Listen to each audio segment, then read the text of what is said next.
నా కృపా నీకు చాలును, నా శక్తి నీకిచ్చదన్. నా కృపా నీకు చాలును, నా శక్తి నీకిచ్చదన్.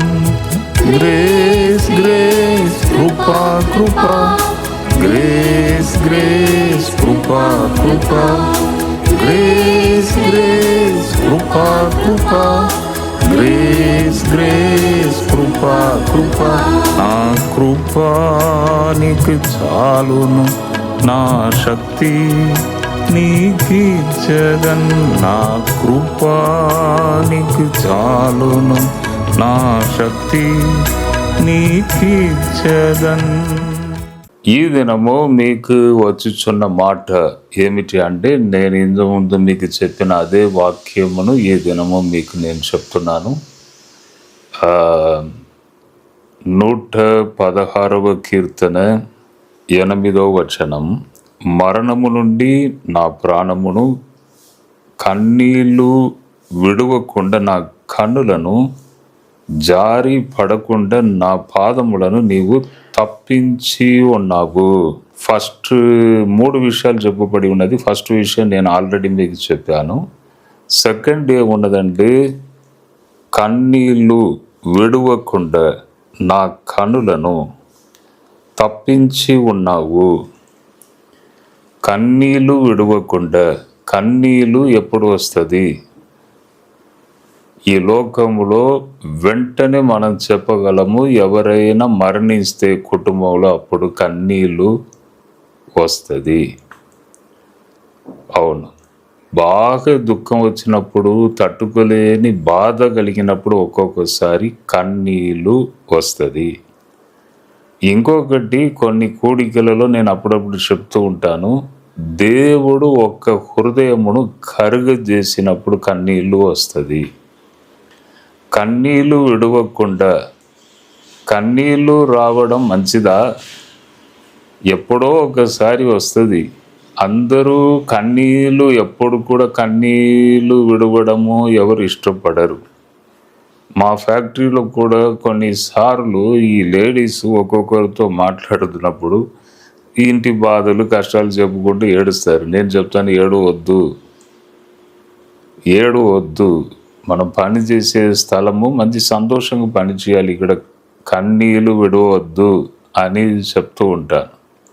కన్నీళ్ళు విడవడం, ఏడవడం ఎవరు ఇష్టపడరు. ఎప్పుడో ఒకసారి అది మన జీవితంలో వస్తూ ఉంటుంది. అటువంటి ఒక సందర్భం, అటువంటి ఒక సిట్యువేషన్ వస్తుంది. కానీ దావీదు రాజు ఏమంటున్నాడు? కన్నీళ్ళు విడవకుండా నా కన్నులను నీవు తప్పించి ఉన్నావు. అంటే దానికి అర్థం ఏమిటి? మరణ వార్తలు ఎక్కువ లేవు. కుటుంబంలో ప్రజలు మరణిస్తేనే కదా ఏడుపు వస్తుంది. దీర్ఘాయువుతో ఒక్కొక్కరు మనిషి బ్రతుకుతే అప్పుడు ఏడుపు రాదు. 90, 95, 100 సంవత్సరాల్లో ఎవరైనా చనిపోతే పెద్దగా అరిచి ఏడవరు.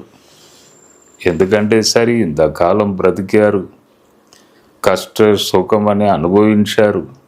ఈ పెద్ద వయసులో కూడా పడక మీదనే ఉన్నాడు. కానీ సరే ఇప్పుడు ఇంతకాలం ఉన్నాడు కదా, అనుభవించాడు కదా, సరే ఇప్పుడు మరణం వచ్చింది ఓకే అని అప్పుడు పెద్దగా బాధ రాదు. కానీ చిన్న చిన్న ఏజ్లో ఎవరైనా చనిపోతే తప్పకుండా ఏడుపు, బాధ అనేది ఉంటుంది. కాబట్టి దీర్ఘాయువుతో బ్రతకడం, ఆయుష్ ఉండడం, ఇది దేవుడు ఇచ్చిన పెద్ద గిఫ్ట్ అండి, పెద్ద గిఫ్ట్. ఎందుకంటే ఊపిరి ఆడాలి, కడుపు కదలాలి, ఈ చెస్ట్ అంటే ఏమవుతుంది, ఈ ఊపిరి వలన చెస్ట్ కూడా ఆడాలి. ఒక దినానికి కొన్ని వేల సార్లు ఇది జరుగుతున్నదంట. అంటే ఒకసారి ఆలోచించండి, మన జీవితం ఎవరి చేతిలో ఉన్నది? దేవుని చేతిలో ఉన్నది. దేవుడే మనకు ఆయుష్ను ఇవ్వాలి. దీర్ఘాయువు దేవుని దగ్గర ఉన్న ఒక బహుమతిని నేను అనుకుంటున్నా.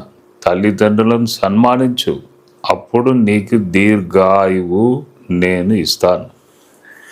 నా డాడీకి కూడా 98 ఇప్పుడు. అప్పుడప్పుడు వెళ్ళి నేను చూసి వారికి పరిచయం చేస్తాను. నేను వెళ్ళి, నేను గొప్ప సేవకుడు కాదా, గొప్ప వ్యక్తి కాదా, నేను ఒక గొప్ప ఓనర్ కాదా, నా దగ్గర ఎంతోమంది పని చేస్తున్నారు. నో, తండ్రి ముందు తల వంచాల్సిందే. తండ్రి తండ్రియే. పోయి చిన్న వ్యక్తిలాగా నేను అక్కడ కూర్చొని ఆయనకు పరిచయం చేస్తా. బజార్ తీసుకుపోతా, కాఫీ కొని ఇస్తా, కారు నడుపుతా, వారికి సాయంత్రం మీల్స్ తీసుకొస్తా.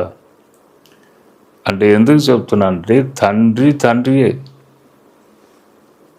దీర్ఘాయువు దేవుడు ఇస్తాడంట తల్లిదండ్రులను మంచి చూసుకోండి. కాబట్టి దీర్ఘాయువు ఉండే ఆ కుటుంబంలో కొద్దిగా కన్నీళ్లు విడవడం తగ్గుతుంది. మరణ వార్త ఉండకూడదు. మరణ వార్త ఎవరు ఇష్టపడరు. కాబట్టి అటువంటి బ్లెస్సింగ్ మిమ్మల్ని వెదకి వచ్చుచున్నదని సంతోషపడాలి. ఏదైనా కన్నీళ్లు విడవకుండా మీ కన్నులను తప్పించి ఉన్నావు నా కన్నులను.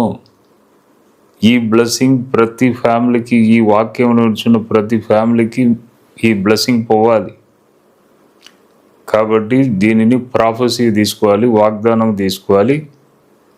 ప్రభు నాతో ఉన్నాడు, ఆయన వాక్యమునకు నేను లోబడతాను, ఆయన ఆజ్ఞలను నేను అనుసరించి నేను గైకొని ముందుకు వెళుతాను.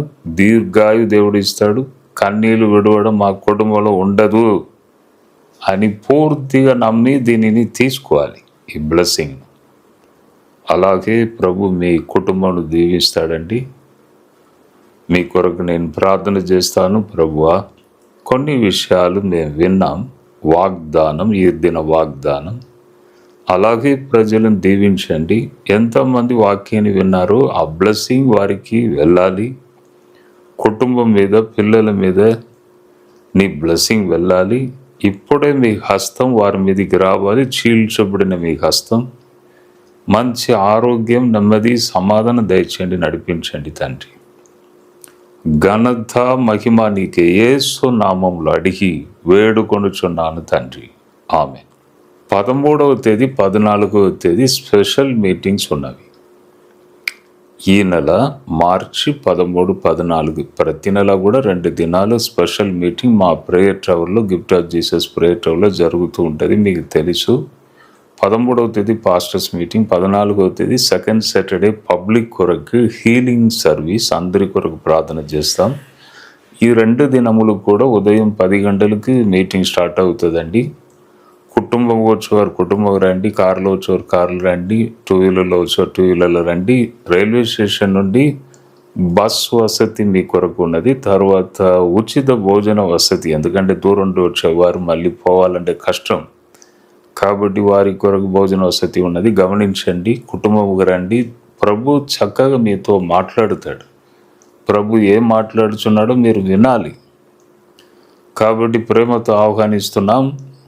ప్రవచన రీతిగా దేవుడు మీ మధ్య గొప్ప కార్యాలు చేస్తాడు, మాట్లాడుతాడు. కాబట్టి రండి, దీవించబడండి. ఈ 2 దినముల కోడికలకు ప్రభు మిమ్మల్ని దీవించునుగాక. God bless you, God bless you, God bless you.